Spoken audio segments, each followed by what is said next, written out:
Joining me now is Matt Siebold. He's a scholar in residence at the Center for Mark Twain Studies, an associate professor at Elmira College, and the host of the American Vandal podcast. Matthew, good to see you. Thank you for being with us. Thanks for having me. I admittedly have not picked up a copy of The Adventures of Huckleberry Finn in years. This is a very old-looking version, but it's not. It's not my old copy. It's a newly purchased version. I was immediately struck by how different it reads as an adult than when I read it in school.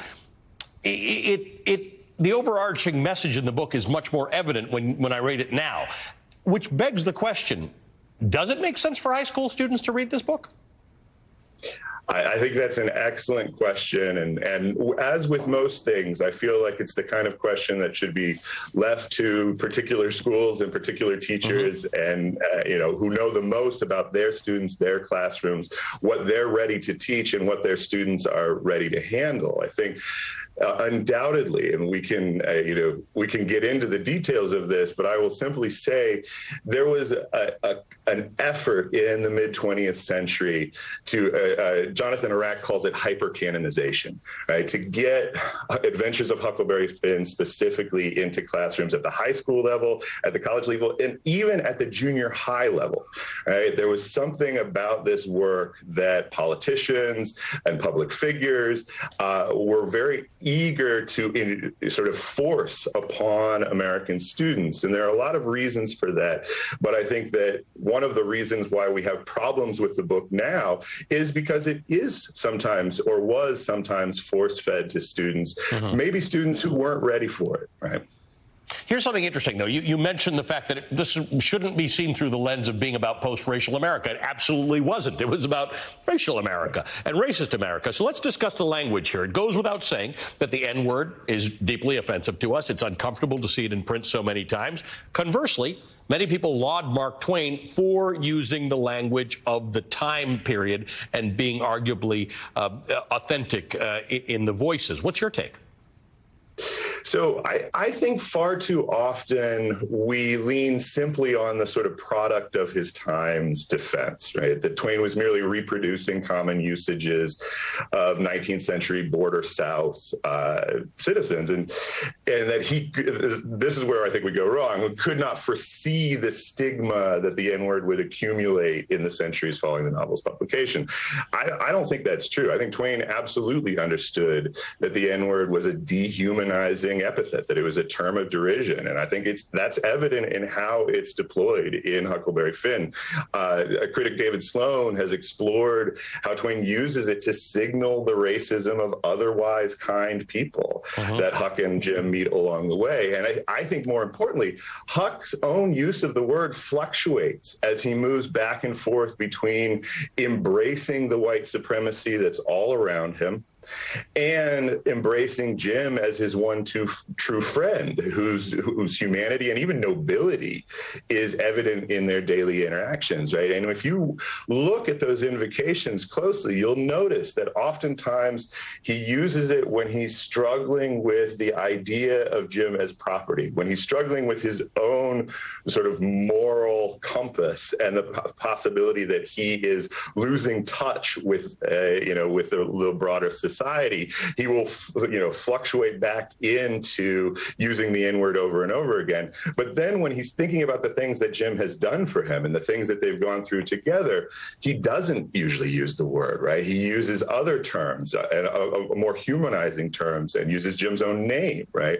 And so I absolutely think Twain is using the term very intentionally, and he's using it in a way that's not just representative of what would have been common parlance of the time, but also recognizing that that word has power, right? And that it is dehumanizing and it is derisive. There's arguably the most important part in the book is in chapter 31 when Huck Finn says, quote, "All right, then, I'll go to hell." Huck Finn would rather go to hell at that point than betray Jim, which speaks to something of the morality of the time, to what you were just saying. Heaven in Huck's purview has no place for someone who could actually sympathize with an enslaved man. Yeah, that's absolutely right. It's a sublime scene. One of the secrets of Twain's success is how despite reputedly being a satirist, he knows how to produce sensation and sentiment. And chapter 31 is epiphonic, right? It's a perfectly executed sentimental climax. It marshals all the action which precedes it to make readers root for Huck to blaspheme, right? To defy the letter of the law. And more importantly, what he believes to be God's law, right? The scene gives me goosebumps every time, but it's not the end of the novel. And I'm going to lay a lot of this blame at Ernest Hemingway, who you quoted at the beginning. He famously calls Huckleberry Finn the origin of American literature, but he also says in that very same passage, right, that you have to stop reading at chapter 31. And far too many people take his advice. They ignore the fact that Huck's epiphany is not the end. It's a precursor to a tragic finality.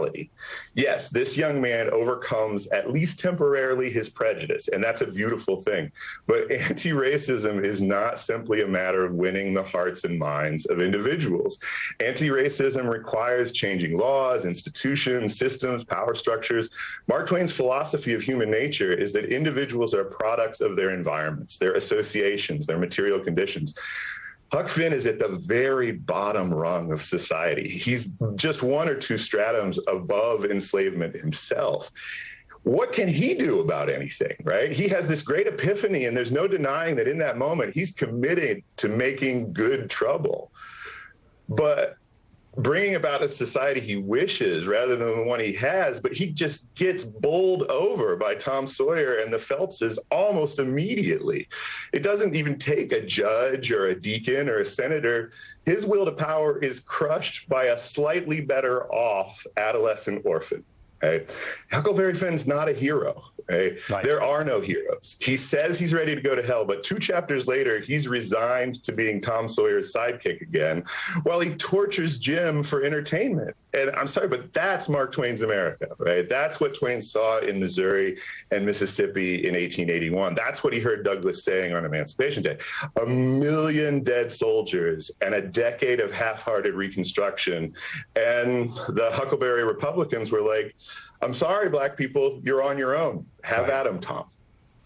It is good reason to read this book again. Matt Siebold is a scholar in residence at the Center for Mark Twain Studies. There's more, by the way, where this came from. I'm going to continue the conversation with Matt. You'll be able to stream our extended discussion exclusively on Peacock.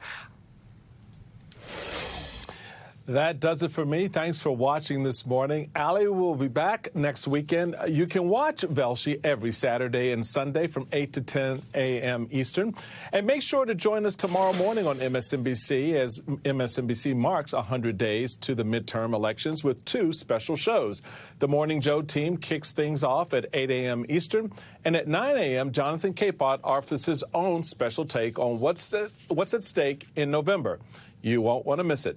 Okay, now stay right where you are because the Cross Connection with Tiffany Cross begins right now.